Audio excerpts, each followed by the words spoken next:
Welcome to This Explainer. I am so thrilled you're joining us today because we're going to learn exactly how to take that fading summer harvest of yours and transform it into vibrant, flavorful ingredients. Honestly, it's going to absolutely save your meals when the dead of winter rolls around. Look, we've all been there, right? You buy this gorgeous bunch of fresh cilantro or dill, you use maybe one tiny sprig, and a week later, you're tossing out a slimy, rotting mess from the bottom of your fridge drawer. It's the worst. Or even crazier, the snow is falling outside and you're forced to pay top dollar for those tiny plastic clamshells of totally flavorless, out-of-season herbs just to give your winter stews a little bit of life. Well, no more. We're putting a stop to that today. Okay, let's just dive right into our roadmap. First, why preserve fresh herbs?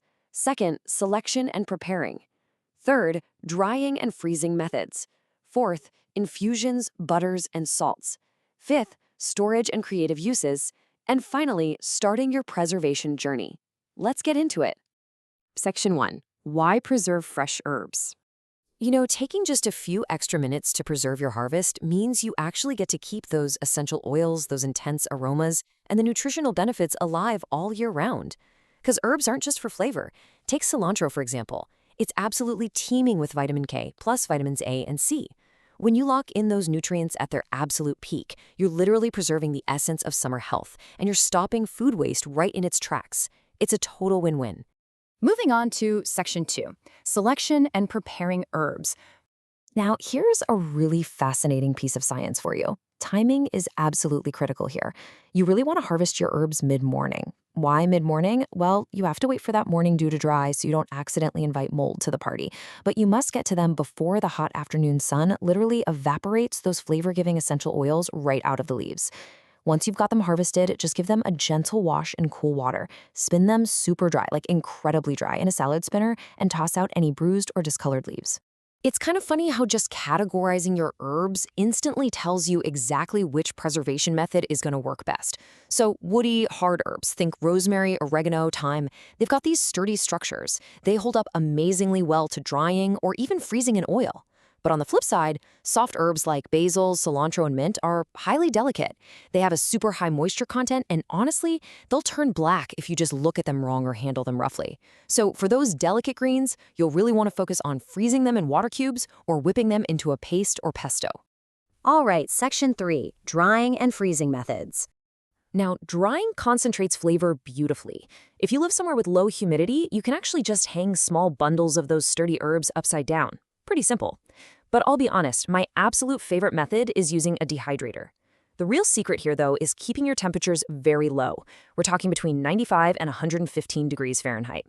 Doing this protects the color and stops those precious essential oils from just cooking away.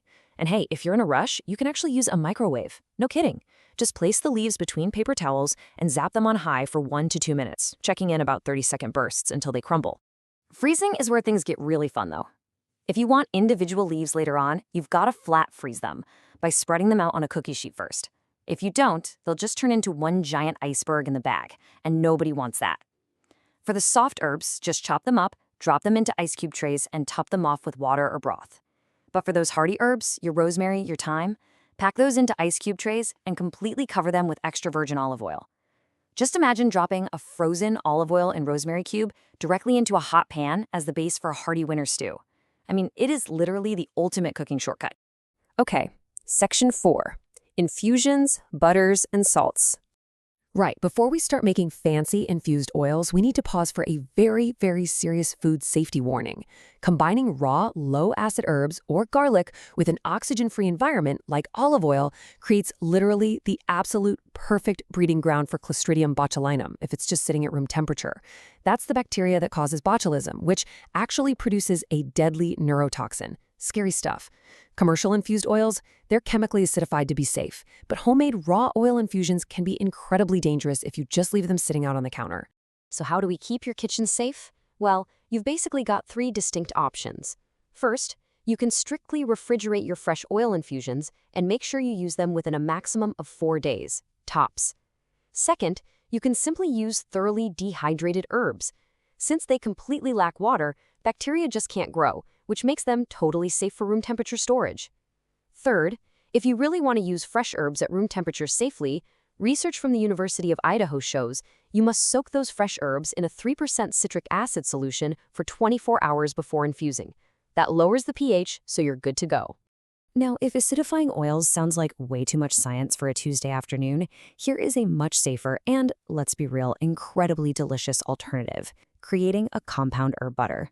Just bring some butter to room temperature, cream it together with your favorite chopped fresh herbs, maybe sneak in a little lemon juice or some garlic in there, and roll the whole thing into a tight log using parchment paper. You can actually freeze this log for up to 6 months.